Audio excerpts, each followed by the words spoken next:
You know, the air in a courtroom usually feels stale, but the moment Chief Marcus Thorne walked through those heavy oak doors, it felt pressurized. He didn't come in alone. He was flanked by two junior officers who weren't on trial, but they marched in step, like his personal guard. Thorne didn't scan the room to see who was there. He dissected it to see who mattered. The silence that followed him was heavy, the kind that usually precedes a storm. Let me tell you, there's a difference between confidence and ownership, and Thorne walked like he owned the floorboards.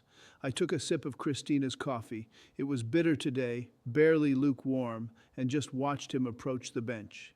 He didn't take the seat next to his lawyer. He stopped 3 feet short of the defense table, standing right in the center aisle. He looked like he was inspecting troops, not facing a traffic citation. Behind him, the gallery went quiet. A young mother instinctively pulled her child onto her lap, holding him tight as if sensing the sudden shift in atmospheric pressure. In the back row, an old veteran narrowed his eyes and leaned forward on his cane, recognizing that specific look of unchecked authority. 2 construction workers stopped their whispering mid-sentence, their eyes locked on the gleaming medals pinned to Thorne's chest. Thorne finally moved, placing his knuckles on the table and leaning in. He didn't look at my clerk. He looked right through her. "State your name for the record," she asked, and I could hear her voice waver just a little. Thorne offered a dry, tight smile that didn't reach his eyes. "You know exactly who I am." It wasn't a question. It was a correction.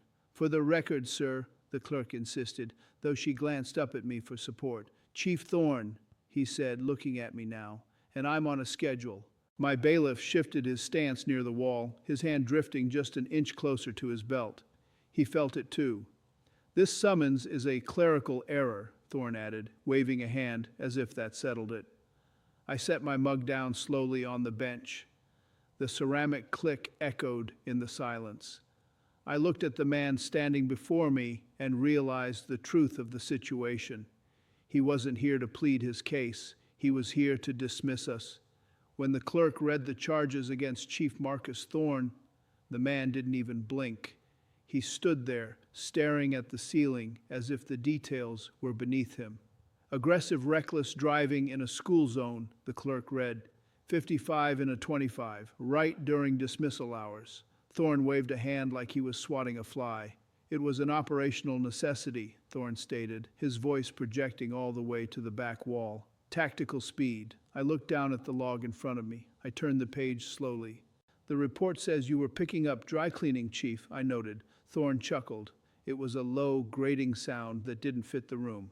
"My vehicle is an extension of my office," he said. "Where I go, the law goes. Small infractions are the price of safety." The gallery rippled. 2 construction workers in the 3rd row exchanged a look of pure disbelief. I saw one mouth the words, "If I did that."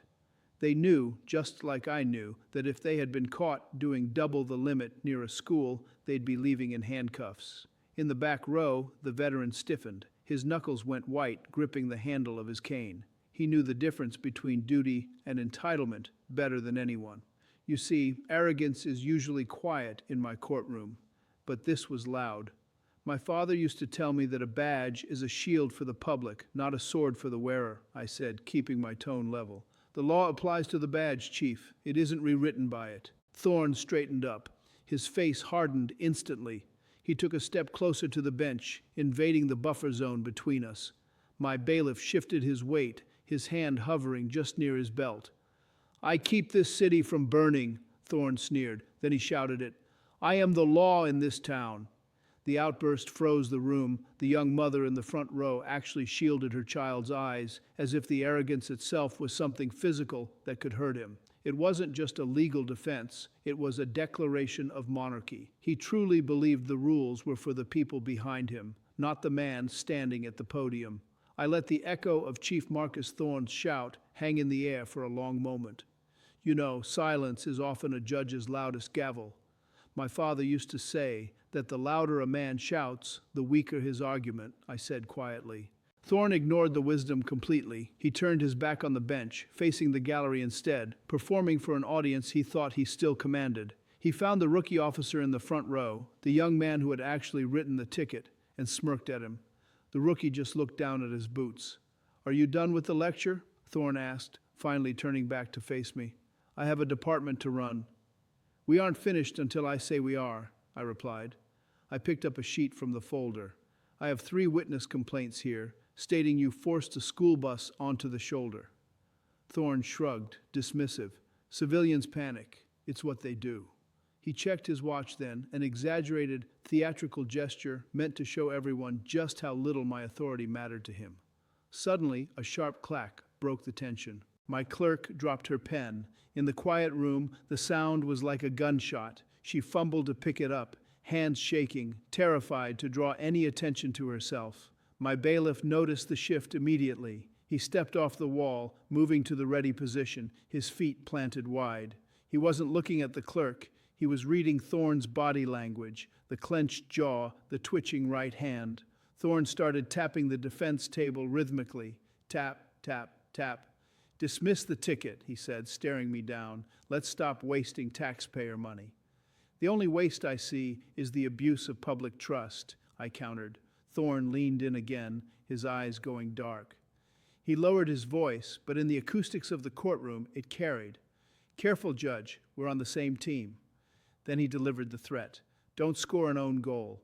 The threat was veiled, but it was thick in the air. In the back row, the veteran shook his head slowly, a mix of disappointment and anger on his face. The 2 workers were leaning forward in their seats now, waiting for the explosion. You know, Chief Marcus Thorne had spent the last 10 minutes telling us about his professionalism, but evidence has a way of cutting through the noise. I reached for the mouse to open a digital file. You claim tactical necessity and professional conduct, I said. Let's see what Officer Miller's body cam saw. Thorne froze. The rhythmic tap of his finger against the table stopped instantly. He didn't know about the footage. The screen on the wall flickered to life. File, cam_2, B_school_zone. Timestamp, 14:35. First, the audio crackled, then the siren screamed, and then Thorne's voice cut through the courtroom, clear and high-definition aggressive, video voice. You stupid rookie, do you know how much paperwork I can bury you in? Video voice. Get that light out of my face, or you'll be directing traffic in a swamp until you retire. The courtroom gasped. Between you and me, the mood in a room changes. The second people realize a hero is actually a bully. It wasn't just speeding, it was raw abuse of power against one of his own. In the gallery, the shame was palpable. The young mother looked over at the rookie officer with clear sympathy. The 2 workers looked at Thorne with open disgust. Even the veteran in the back row looked away, unable to witness the disgrace of the uniform. The iron badge wasn't a hero. Thorne's confidence cracked right there. I saw the micro gesture. He swallowed hard. His Adam's apple bobbed. He shifted his weight to his left foot, looking around the room for an exit that just wasn't there. The silence stretched out, but this time it wasn't heavy. It was judgmental. Turn that off, Thorne whispered. You know, up until that video played, Chief Marcus Thorne had maintained the illusion of control, but the second the screen went black, that illusion shattered. He looked at me, his face turning a shade of dark red that usually precedes a medical emergency. That is a private interaction, Thorne barked, his voice cracking slightly. That is inadmissible. I didn't raise my voice. I didn't have to. It is evidence of character and conduct during the commission of a crime, I stated calmly. Thorne didn't accept that. He slammed his open palm hard onto the defense table. The sharp clap echoed off the high ceilings and made the small child in the gallery jump in his seat. Immediately, the mother pulled the boy tight into her chest, shielding him with her arms as if a fight was about to break out. You don't get it! Thorne stepped away from the table. He started pacing a tight, frantic circle in the middle of the aisle, ignoring his lawyer entirely. I make the hard calls, he shouted, gesturing wildly at the empty air. I carry the weight. You sit in a chair and judge men of action. You have to understand, in a courtroom, we see people upset every day, but this was different. This wasn't frustration. It was the rage of a man who has forgotten he is subject to the same rules as everyone else. I judge citizens, I reminded him, keeping my hands folded on the bench. You are a citizen. Thorne stopped pacing. He spun around, his composure fully fractured now. He looked me dead in the eye and raised his hand, pointing a finger directly at the bench. a cardinal sin in any court of law. You don't have the authority to judge me. The room went absolutely silent. My bailiff was there instantly. He didn't run, but he moved with a speed that startled everyone, inserting himself as a wall of muscle between Thorne and the bench. "Back up, Chief," the bailiff said, his voice low and dangerous. "Now." Thorne looked at the bailiff, a man he likely hired, a man who wore the same uniform, and for the first time he saw no recognition in the man's eyes. He saw only duty. That's when the room turned against him completely. In the back row, the veteran stood up. He didn't say a word. He just leaned on his cane, standing as a silent sentinel of order. The two workers were muttering loudly now, their whispers carrying over the silence. "Sit down, man," one said. "It's over," the other added. Thorne looked around. He looked at the gallery, at the rookie officer who was still staring at the floor, and finally at the bailiff blocking his path. He was alone. I leaned forward, dropping my voice an octave so he had to strain to hear me over the sound of his own heavy breathing. "My mentor told me that authority without humility is just tyranny," I said. "You aren't leading this city, you're bullying it." Thorne stood there, chest heaving, the fight slowly draining out of him as the reality of his position finally took hold.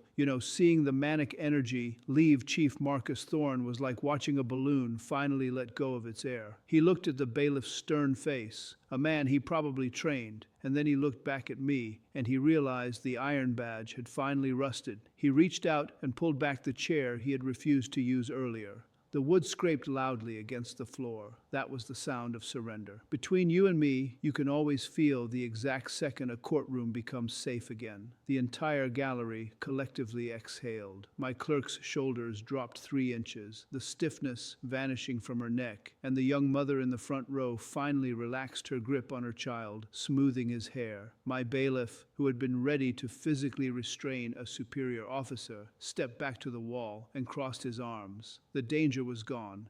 Thorne sat down heavily. He stared at the defense table, avoiding everyone's eyes. He started, but his voice failed him. He cleared his throat, trying to find a way back to the man he thought he was. "I was under stress."